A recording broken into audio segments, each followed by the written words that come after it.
रमद बर'न सारनि जे दैदेननाय जे सरकारमोन 5 बोसोराव बेबायदि कुनु जायगायाव आगोलाव खालामबोनाय जाय सरकार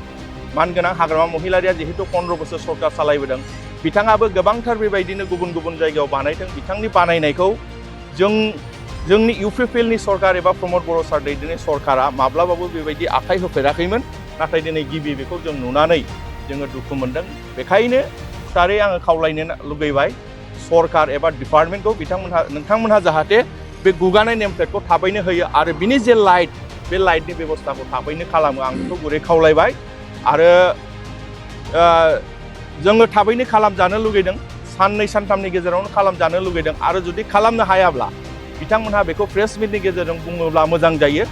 जोंनो खुद फैनानै बेखौहाय जों मोजाङै खालामगोन बिथांमोनहा जुदि खालामनो हायाब्ला बेखायनो सानथाम सानब्रैनि गेजेराव बिथांमोनहा खालामोब्ला मोजां जुदि खालामाब्ला जोंनो फैनानै बेखौ खालामफैनो जोङो आवगायबोगोन नोंथांमोनहा बाहाय जाहाथे जोंनि फारसे गुबुन जेबो साना नेम प्लेटआवहाय जोंहा दंमोन रमद बर'न Btr लोगोसे बाहाय दंमोन इन प्रेजेन्स अफ उरखावगोरा ब्रह्म आरो जोंनि सानजा क'क्राझारनि जोंहा MLA बिथां लरेन्स इस्लारि बिथां लोगोसे जोंहा दंबावोन आकाशदीप IAS प्रिन्सिपाल सेक्रेटारि बिथांमोननि बाहाय नेम प्लेट बेखौ बानायनायाव होनाय जादोंमोन नाथाय बे नेम प्लेटआ दिनैहाय गुगानानै दङ आरो बे गुगानायखौहाय जोङो दिनैहाय नुनानै दुखु मोनदों खारन जोंनि राजधानी क'क्राझाराव हाबजेननाय बे गेटआ बेबायदि अबस्थायाव जानांगौब्ला आरो भबिष्यताव जोङो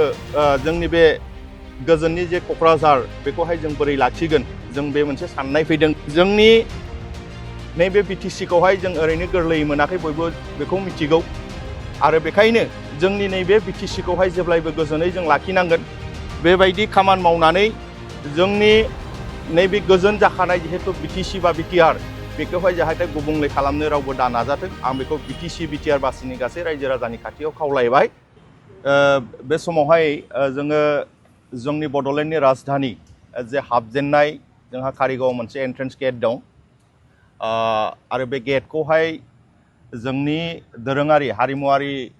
आगजुफोरजोंहाय बानायनाय बे गेटआ जोबोर समायना बे गेटखौहाय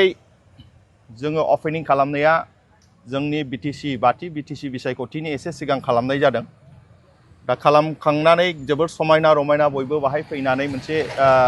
जोंनि दोरोङारिनि जिहेतु दामजुजों बानायनाय हिसाबै बाहाय गोबां मानसिफ्रा फैनानै बाख्नायसोलायदों आरो जाय बिथांमोनखौ बानायदों बे बानायगिरि बिथांमोनखौबो दिनैहाय जोंनि गासै बड'लेण्डनि रायजो राजाफ्रा बाख्नायदों दा बेखौहाय जोंबो गोसो गोथारै बिराद बरायदोंमोन नाथाय दिनै फैनानै नुफैबाय बे समावहाय बे गेटखौ बानायनायनि मुङावहाय जिहेतु बै समाव मोनसे गभर्नमेन्ट दंमोन UPPL नि गभर्नमेन्ट मानगोनां रमद बर'न सार दैदेननाय गभर्नमेन्ट बिथाङा जिहेतु बानायदों हिसाबै बेहाय मोनसे नेम प्लेट दंमोनहाय बे नेम प्लेटआवहाय जोंहा दंमोन रमद बर'न Btr लोगोसे बाहाय दंमोन इन प्रेजेन्स अफ उरखावगोरा ब्रह्म आरो जोंनि सानजा क'क्राझारनि जोंहा MLA बिथां लरेन्स इस्लारि बिथां लोगोसे जोंहा दंबावोन आकाशदीप IAS प्रिन्सिपाल सेक्रेटारि बिथांमोननि बाहाय नेम प्लेट बेखौ बानायनायाव होनाय जादोंमोन नाथाय बे नेम प्लेटआ दिनैहाय गुगानानै दङ आरो बे गुगानायखौहाय जोङो दिनैहाय नुनानै दुखु मोनदों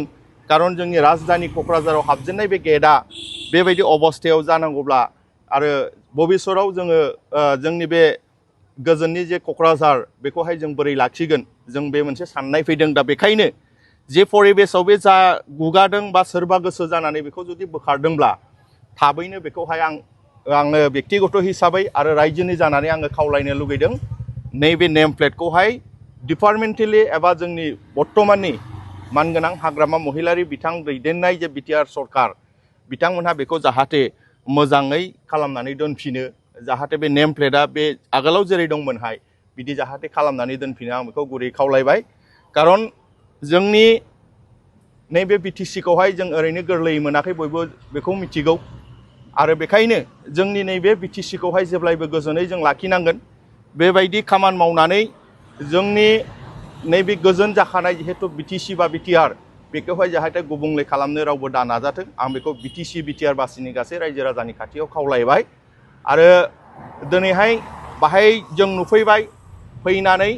जिहेतु जों दा एसे सान हाबनायखाय एसे बाहाय खोमसि खोमलाव जादों नाथाय बाहाय मोनसे लाइट्स दंमोन बेखौहाय समायना नुनाय सब समाय सानाव जेरै समायना नुनाय मोनायावबो जाहाथे बेबायदि नायनो हानायनि मोनसे बाहाय परिबेस दंमोन लाइट दंमोन बे लाइटआ नैबे समाव गैया कारना जाहैबाय जोङो खाथि खाला मानसिफोरनियाव जों सोंनानै मोनदों बे लाइटआ सप्ता खनसेनि सिगां डिपार्टमेन्टआ बाहाय बिल होनो हायैनि थाखाय बे लाइट फैनांगौ बेखौहाय जे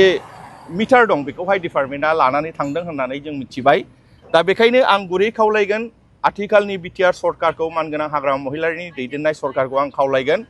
नोंथांमोनहा जाय जेखि बानाया जेखि पार्टियानो सरकाराव फैनानै बानायाथों मानो बै जिनिसफोरखौहाय उननि समावहाय जाय सरकारा सालायो बिथांमोनहा जोथोनै लाखिनांगौआ बिथांमोननि दायित्व कारना जाहैबाय थांनाय जे सरकार मानगोनां प्रमद बर' सारनि जे दैदेननाय जे सरकारमोन 5 बोसोराव बेबायदि खुनु जायगायाव आगोलाव खालामबोनाय जाय सरकार मानगोनां हाग्रामा महिलारिया जिहेतु 15 बोसोर सरकार सालायबोदों बिथाङाबो गोबांथार बेबायदिनो गुबुन गुबुन जायगायाव बानायदों बिथांनि बानायनायखौ जोंनि UPPL नि सरकार एबा प्रमद बर' सार दैदेननाय सरकारा माब्लाबाबो बेबायदि आखाइ होफेराखैमोन नाथाय दिनै गिबि बेखौ जों नुनानै जोङो दुखु मोनदों बेखायनो खुथारै आङो खावलायनो लुगैबाय सरकार एबा डिपार्टमेन्टखौ नोंथांमोनहा जाहाथे बे गुगानाय नेम प्लेटखौ थाबैनो होयो आरो बिनि जे लाइट बे लाइटनि बेबस्थाखौ थाबैनो खालामो आं बेखौ गुरै खावलायबाय आरो जोङो थाबैनो खालामजानो लुगैदों साननै सानथामनि गेजेरावनो खालामजानो लुगैदों आरो जुदि खालामनो हायाब्ला बिथांमोनहा बेखौ प्रेस मिटनि गेजेरजों बुङोब्ला मोजां जायो जोंनो खुद फैनानै बेखौहाय जों मोजाङै खालामगोन बिथांमोनहा जुदि खालामनो हायाब्ला बेखायनो सानथाम सानब्रैनि गेजेराव बिथांमोनहा खालामोब्ला मोजां जुदि खालामाब्ला जोंनो फैनानै बेखौ खालामफैनो जोङो आवगायबोगोन नोंथांमोनहा बाहाय जाहाथे जोंनि फारसे गुबुन जेबो साना बेखिनिखौ आं खावलायनानै नैबे समावहाय बाहाय नुफैनानै आंनि जे दुखु फोरमायनाय बेखिनियावनो आं फोजोबबाय गोजोन्थों।